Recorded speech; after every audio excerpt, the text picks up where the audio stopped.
में देश में 16वीं लोकसभा के लिए हो रहे आम चुनाव को लेकर कुछ जरूरी बातों की तरफ दिलाना चाहती हूँ। और इस संबंध में सबसे पहले मैं आप लोगों को ये अवगत कराना चाहती हूँ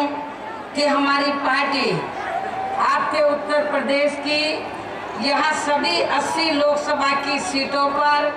अकेले अपने बलबूते पर पूरी तैयारी के साथ ये चुनाव लड़ रही है। अर्थात हमारी पार्टी ने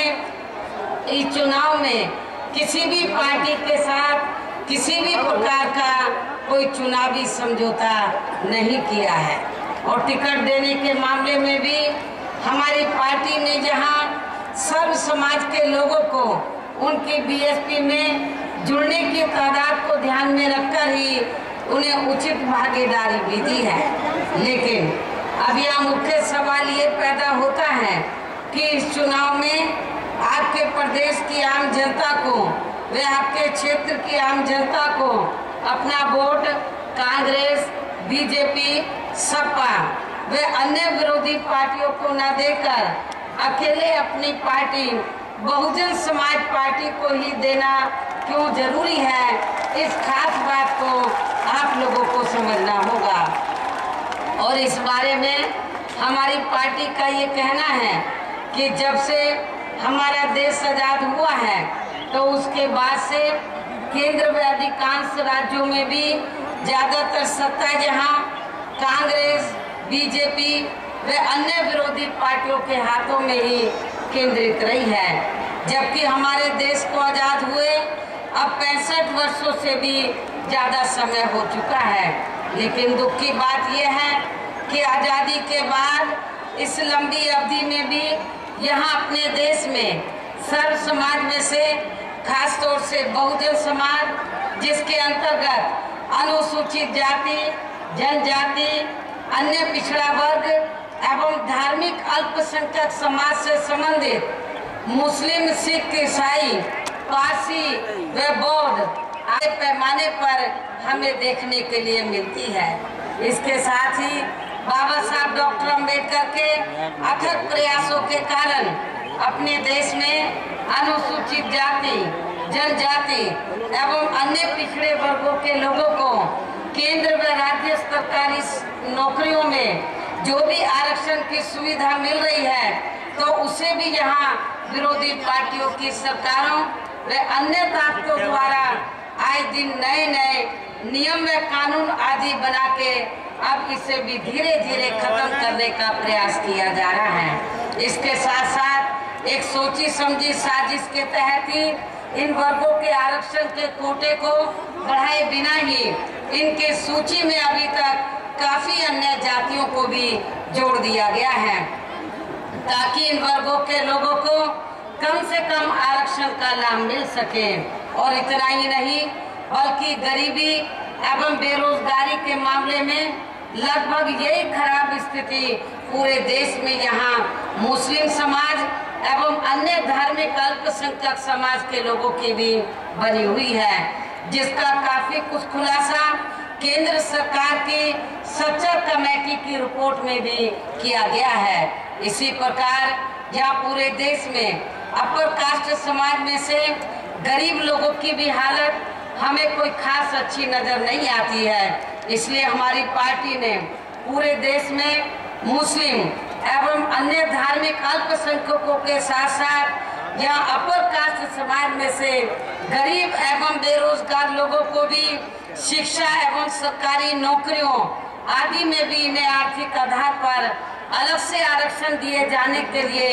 केंद्र की सरकार को कई बार चिट्ठी भी लिखी है, जिस पर केंद्र की सरकार ने अभी तक भी कोई निर्णय नहीं लिया है। इसके साथ ही देश में यहाँ सर्व समाज में से गरीब, मजदूर, किसान, व्यापारी, कर्मचारी एवं अन्य कारोबार में लगे लोग भी अपनी विभिन्न समस्याओं को लेकर आज भी हमें काफी ज्यादा दुखी व परेशान नजर आते हैं। और इतना ही नहीं बल्कि आजादी के बाद से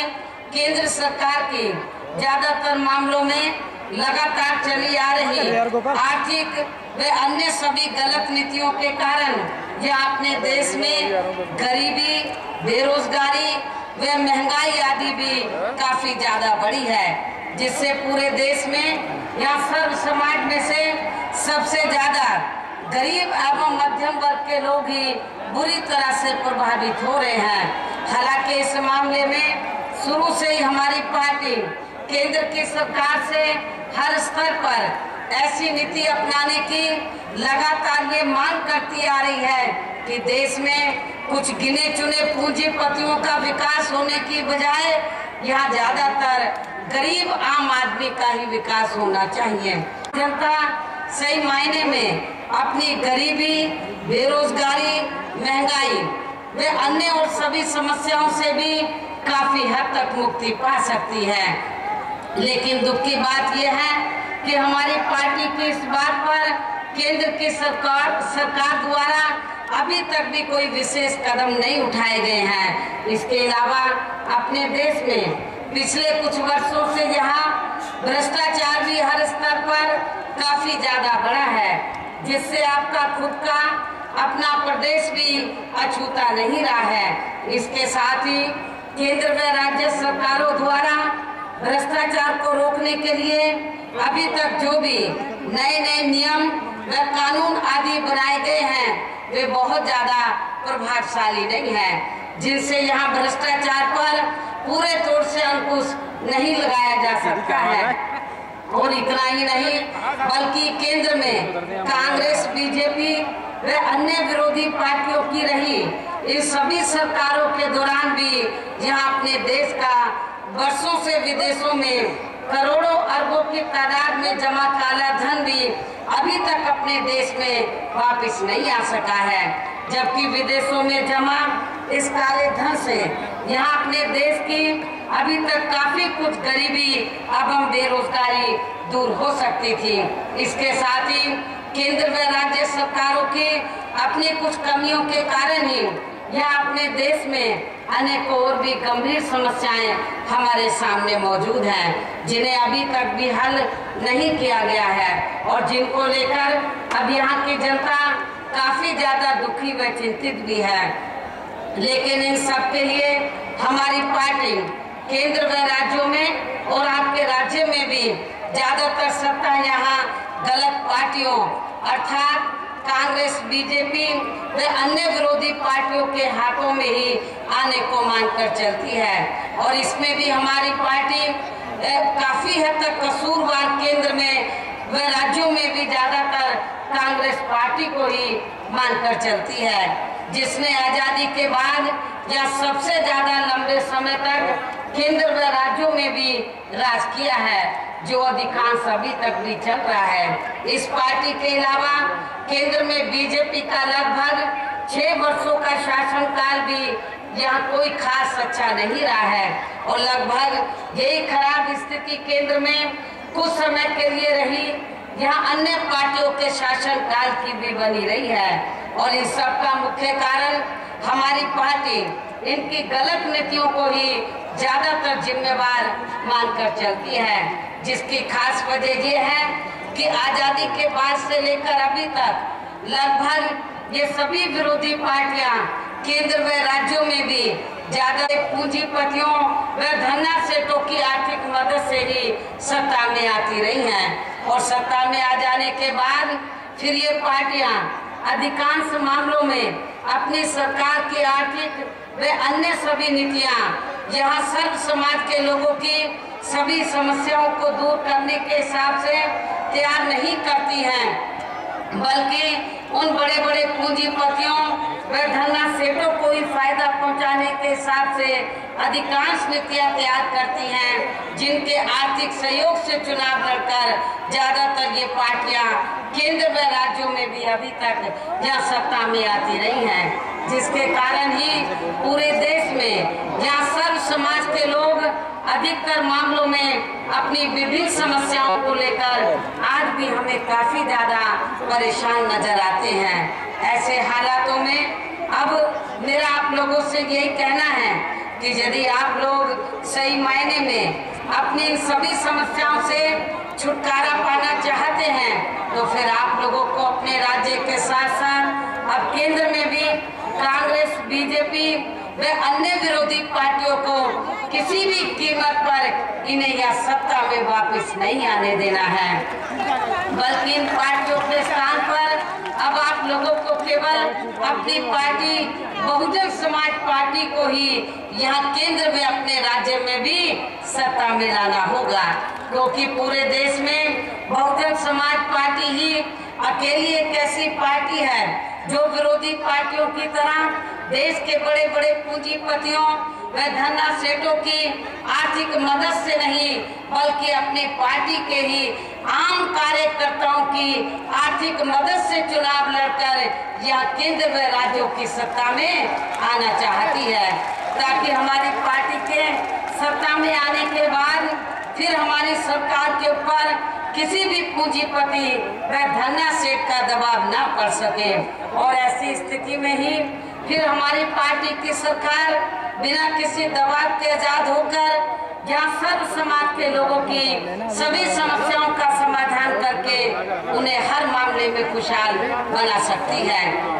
और इसी आधार पर चलकर ही आबादी के हिसाब से देश के सबसे बड़े प्रदेश अर्थात उत्तर प्रदेश में 4 बार हमारी पार्टी ने अपने नेतृत्व में यहाँ सरकार बनाई है और हमने अपनी सभी सरकारों के दौरान अपनी पार्टी की विचारधारा एवं नीतियों के तहत चलकर वैसे तो यहाँ सर्व समाज के हितों का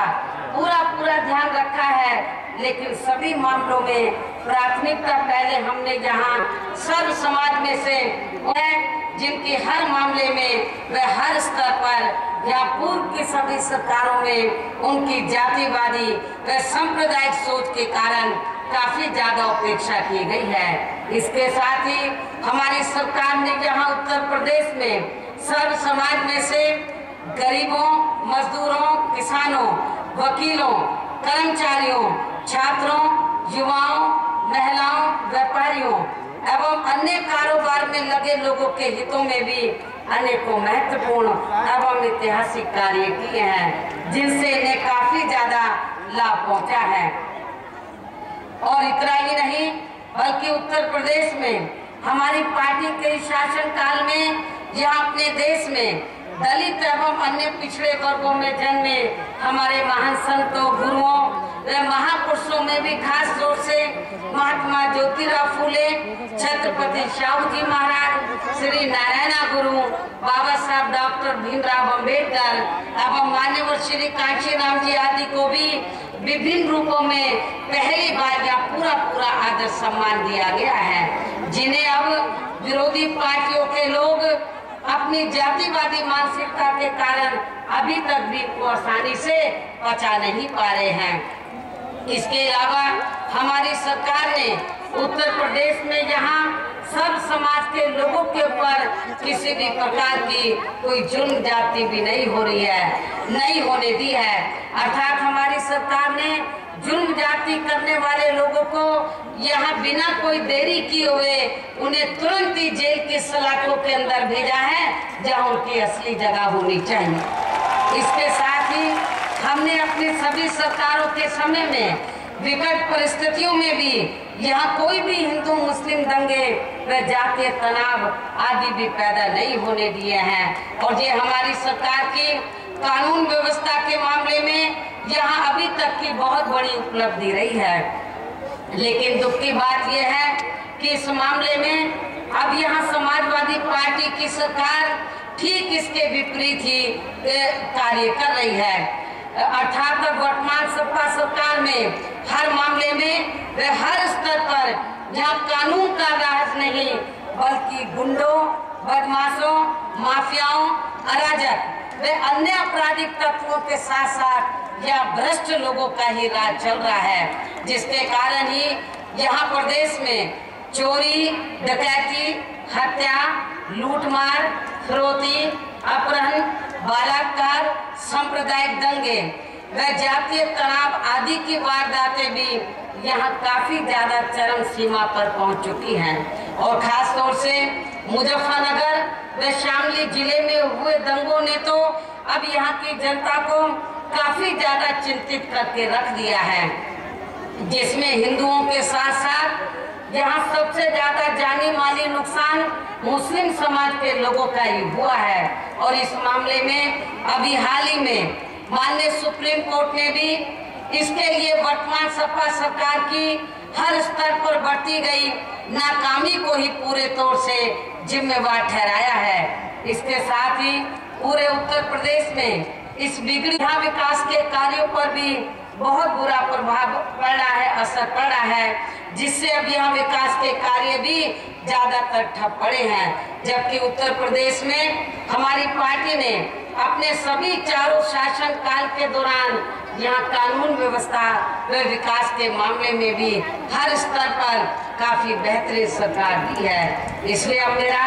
आप लोगों से यही कहना है कि यदि आप लोग उत्तर प्रदेश में बीएसपी के शासन काल की ही तरह पूरे देश में भी ऐसा ही वातावरण पैदा करना चाहते हैं, अर्थात पूरे देश में सर्व समाज के हितों में ऐसे ही कार्य करना चाहते हैं, तो फिर आपको भी अपने प्रदेश से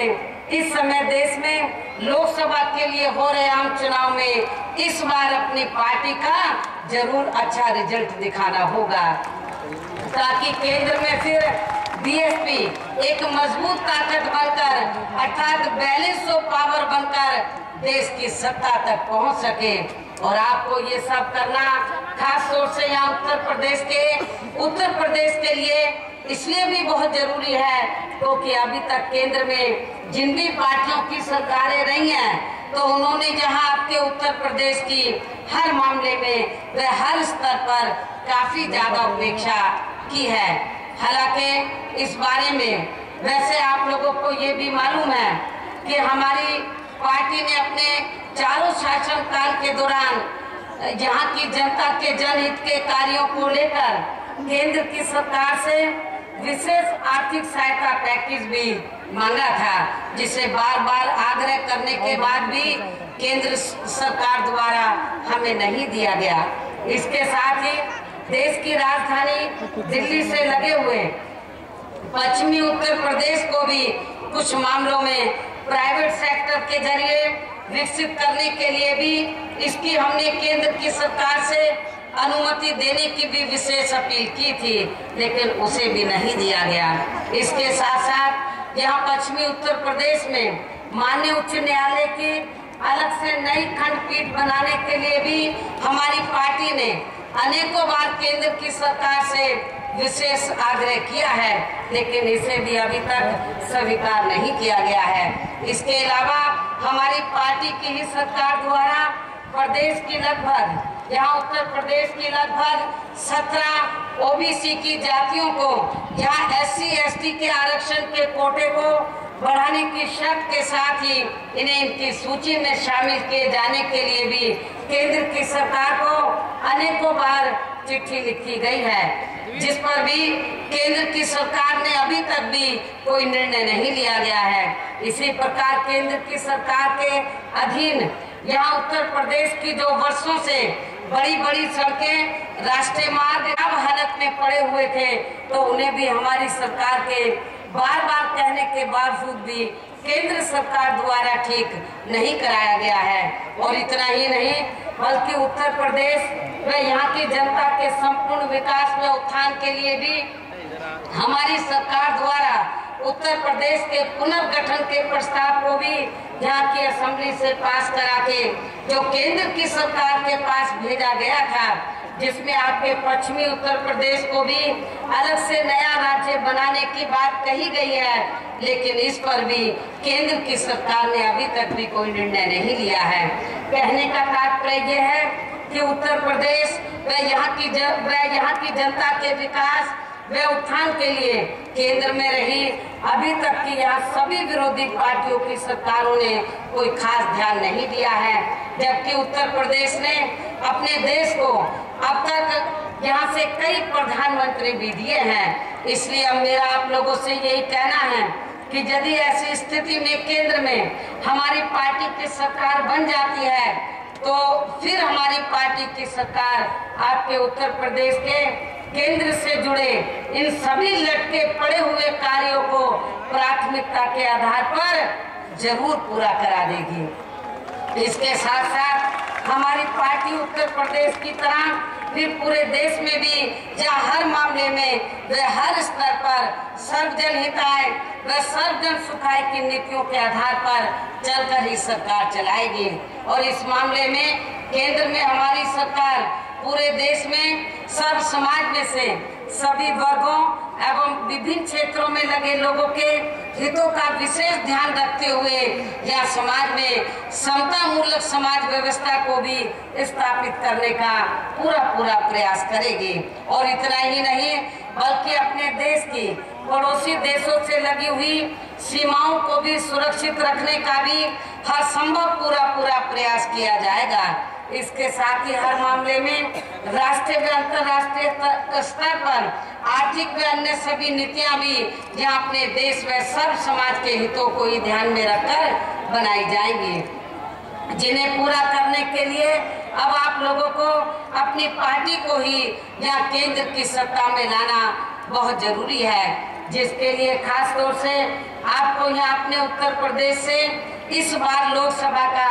अच्छा रिजल्ट दिखाना होगा। और इसके लिए अब आप लोगों को वोट पड़ने तक यहाँ सभी विरोधी पार्टियों के साम दाम दंड भेद आदि तमाम प्रकार के हथकंडों से भी जरूर सावधान रहना है। और इस मामले में खास तौर से चुनाव के दौरान मीडिया के जरिए जो ये पार्टियां अपनी स्थिति को काफी ज्यादा बढ़ चढ़कर मजबूत दिखाती हैं, तो इससे भी आपको गुमराह नहीं होना है। इसके साथ साथ चुनाव होने के नजदीक केंद्र व राज्यों में विरोधी पार्टियों की सरकारों द्वारा आने के लिए जो भी नए नियम व कानून आदि बनाए जाते हैं, जिन्हें वे सत्ता में आते ही ज्यादातर दरकिनार कर देते हैं, तो इनके भी बहकावे में आपको नहीं आना है। इसके अलावा आप लोगों को विरोधी पार्टियों के चुनावी घोषणा पत्रों से भी जरूर सावधान रहना है, जिन पर केंद्र व राज्यों में भी आज तक या किसी भी विरोधी पार्टी की सरकार ने 50% भी अमल नहीं किया है। लेकिन फिर भी भारतीय जनता पार्टी के पीएम पद के उम्मीदवार श्री नरेंद्र मोदी का अपनी जनसभाओं में बार इस बात को दोहराना कि केंद्र में बीजेपी की सरकार के बनते ही फिर यहाँ अपने देश की हर स्तर पर बिगड़ी हुई हालत बहुत जल्दी सुधर जाएगी, जबकि इनकी इस बात में हमें कोई खास दम नजर नहीं आता है। क्योंकि जब इस भारतीय जनता पार्टी की केंद्र में अपने खुद के नेतृत्व में यहाँ लगभग 6 वर्षों तक सरकार चली थी, तो तब फिर उस समय इन्होंने इस लंबी अवधि में यहाँ अपने देश की हर स्तर पर बिगड़ी हुई हालत को क्यों नहीं सुधार दिया था। इसी प्रकार उत्तर प्रदेश में भी बीजेपी ने वे सभी कार्य जहाँ अपने शासनकाल में पूरे क्यों नहीं कर दिए थे, जिनका आप श्री नरेंद्र मोदी यहाँ आकर अपनी हर चुनावी जनसभा में काफी ज्यादा गुणगान करते हैं। लेकिन इन सब का जवाब आसानी से इस पार्टी के नेता नहीं दे पाते हैं। ऐसी स्थिति में अब आप लोगों को विरोधी पार्टियों के चुनावी घोषणा पत्रों में किए गए इनके किसी भी प्रलोभन भरे वायदों के बहकावे में नहीं आना है। हालांकि इस बारे में वैसे आप लोगों को ये भी मालूम है कि हमारी पार्टी दूसरी पार्टियों की तरह किसी भी चुनाव में अपनी पार्टी का कोई भी चुनावी घोषणा पत्र आदि जारी नहीं करती है, क्योंकि हमारी पार्टी दूसरी पार्टियों की तरह कहने में नहीं बल्कि कार्य करके दिखाने में ही ज्यादा विश्वास रखती है। और यहाँ उत्तर प्रदेश इस बात का सबसे बड़ा सबूत है। इसलिए मेरा आपसे यही कहना है कि अब आप लोगों को अपना वोट बहुत ही सोच समझकर ऐसी पार्टी को ही देना है जो आपके हितों के लिए वायदे करने की बजाय या जमीनी कार्य करके दिखाने में ज्यादा विश्वास रखती हो। और ये सब आपको जहां अपनी पार्टी बीएसपी में ही देखने के लिए मिल सकता है। इसके अलावा आप लोगों को ये भी मालूम है कि इस बार कांग्रेस पार्टी बिना घोषणा किए हुए अपने युवराज को ही पीएम पद का उम्मीदवार मानकर ये चुनाव लड़ रही है। और दूसरी तरफ इस मामले में बीजेपी ने इस बार अपनी पार्टी की ओर से ऐसे व्यक्ति को अपना पीएम पद का उम्मीदवार घोषित किया है जिसने सन 2002 में अपने खुद की सरकार के रहते हुए यहाँ अपने गुजरात प्रदेश को ही गोधरा कांड दंगों की चपेट में लाकर खड़ा कर दिया था। और यदि अब इस किस्म का व्यक्ति किन्हीं कारणवश गलती से भी अपने देश का पीएम बन जाता है तो फिर ऐसे व्यक्ति के रहते हुए यहाँ अपना पूरा देश कभी भी सांप्रदायिक दंगों की चपेट में आकर तबाह में बर्बाद हो सकता है, जिसे अब आप लोगों ने केंद्र की सत्ता में आने से जरूर रोकना होगा। और इसके लिए खास तौर से मैं यहाँ पर जो अलीगढ़ में हमारे जो बड़ी तादाद में यहाँ पर मुस्लिम भाई रहते हैं, वैसे तो अलीगढ़ के साथ साथ जो हाथरस सुरक्षित लोकसभा की सीट है वहाँ पर भी मुस्लिम आबादी बहुत ज्यादा है। मेरा इसके लिए खास तौर से यहाँ पर मुस्लिम समाज के लोगों से ये कहना है कि आप लोगों से कांग्रेस के लोग भी समाजवादी पार्टी के लोग भी वोट मांगने के लिए आएंगे और वो आप लोगों से ये कहेंगे कि आप हमें वोट दो, हम ही भारतीय जनता पार्टी को जहाँ से चुनाव में पटकनी दे सकते हैं, उनको हरा सकते हैं। लेकिन मेरा मुस्लिम भाइयों से यही कहना है कि कांग्रेस पार्टी के बारे में आप लोगों को मालूम है कि इनकी हालत कितनी ज्यादा खराब है। कांग्रेस पार्टी के उम्मीदवार को यदि आप अपना वोट थोड़ा सा भी दे देते हैं तो इससे फायदा बीजेपी को पहुंच जाएगा, क्योंकि कांग्रेस पार्टियां इस लायक नहीं है कि वो चुनाव जीत सके। और समाजवादी पार्टी के बारे में आप लोगों को मालूम है कि वैसे भी समाजवादी पार्टी को मुस्लिम समाज के लोगों को जो मुजफ्फरनगर में कांड हुआ है, शामली में कांड हुआ है, उसको ध्यान में रखकर अपना वोट नहीं देना चाहिए। इसलिए मेरा मुस्लिम भाइयों से यही कहना है, खास तौर से मुस्लिम भाइयों से, यदि आप लोग सही मायने में यहाँ से भारतीय जनता पार्टी के उम्मीदवार को अलीगढ़ और हाथरस से हराना चाहते हैं तो आप लोगों को अपना वोट बांटना नहीं है, कांग्रेस और सपा को देकर अपना वोट खराब नहीं करना है, बल्कि आप लोगों को अपना वोट एक तरफा बहुजन समाज पार्टी के इन दोनों उम्मीदवारों को देना चाहिए, क्योंकि इन दोनों उम्मीदवारों के साथ अकेले इनकी जाति के लोग ही नहीं है। इन दोनों उम्मीदवारों को जिताने के लिए यहाँ पर दलितों के साथ साथ जो पिछड़े वर्ग के लोग हैं वो भी जी जान से इनको जिताने में लगे हैं, और जो अपर कास्ट की विभिन्न जातियां हैं वो भी इनको जी जान से जिताने के लिए लगी हुई हैं। इसलिए मेरा मुस्लिम भाइयों से यही कहना है कि आप लोग अपने वोट को बांटेंगे नहीं, बल्कि भारतीय जनता पार्टी को इन दोनों सीटों से हराने के लिए, इन दोनों सीटों पर हराने के लिए अपना एक तरफा वोट बीएसपी के इन उम्मीदवारों को आप जरूर दें, ऐसी मेरी आप लोगों से अपील है। और मैं समझती हूँ यदि आप लोग ऐसा कर लेते हैं तो मैं आपको दावे के साथ कह सकती हूँ कि इन दोनों सीटों पर फिर भारतीय जनता पार्टी के उम्मीदवारों का जीतना तो बहुत दूर की बात, उनकी जमानत भी जब्त हो सकती है। तो मेरा केंद्र में सत्ता में आने से आप लोगों को इस बार जरूर रोकना है। इसके साथ ही आप लोगों को कांग्रेस पार्टी को भी केंद्र की सत्ता में आने से रोकना होगा, जिसने आजादी के बाद केंद्र में अपने लगभग 50 वर्षों के शासनकाल में जहां की जनता के विकास व उत्थान के लिए कोई विशेष कदम नहीं उठाए हैं। और ऐसे हालातों में अब आप लोगों को केंद्र में अपनी पार्टी को ही सत्ता में लाने का हर संभव पूरा प्रयास करना होगा। और इसके लिए अब आप लोगों को वोट पड़ने वाले दिन सुबह उठते ही सबसे पहले अपने अपने पोलिंग बूथों पर अपना वोट डालने के लिए आप लोगों को जरूर जाना है। इसके साथ साथ आपका वोट अन्य कोई व्यक्ति ना डाल सके,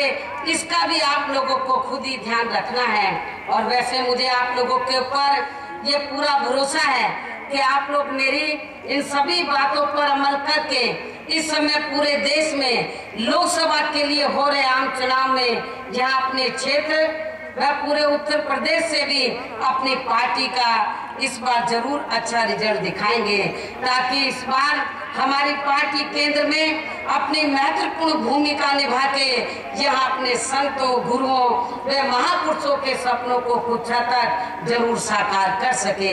इस उम्मीद के साथ अब मैं आप लोगों से यही अपील करती हूँ कि आप लोग वोट पड़ने वाले दिन अपने क्षेत्र में, अपने राज्य एवं पूरे देश के हित में तो यहाँ अलीगढ़ सदर लोकसभा की सीट से ठाकुर जयवीर सिंह के सपुत्र ठाकुर अरविंद कुमार सिंह को जो पहली बार चुनाव लड़े हैं, इनको आप लोग जरूर कामयाब बनाएंगे। ये नौजवान लड़का है, पढ़ा लिखा है और इसमें आप लोगों की सेवा करने का मादा है और आपके क्षेत्र में ये जी जान से लगा रहता है। मेरी आप लोगों से पुरजोर अपील है कि आप लोग इसको जरूर कामयाब बनाएंगे। इसका हौसला आप लोग इसको जिताकर जरूर इसका हौसला बढ़ाएंगे। इसके साथ ही आपके अलीगढ़ से लगी हुई हाथरस सुरक्षित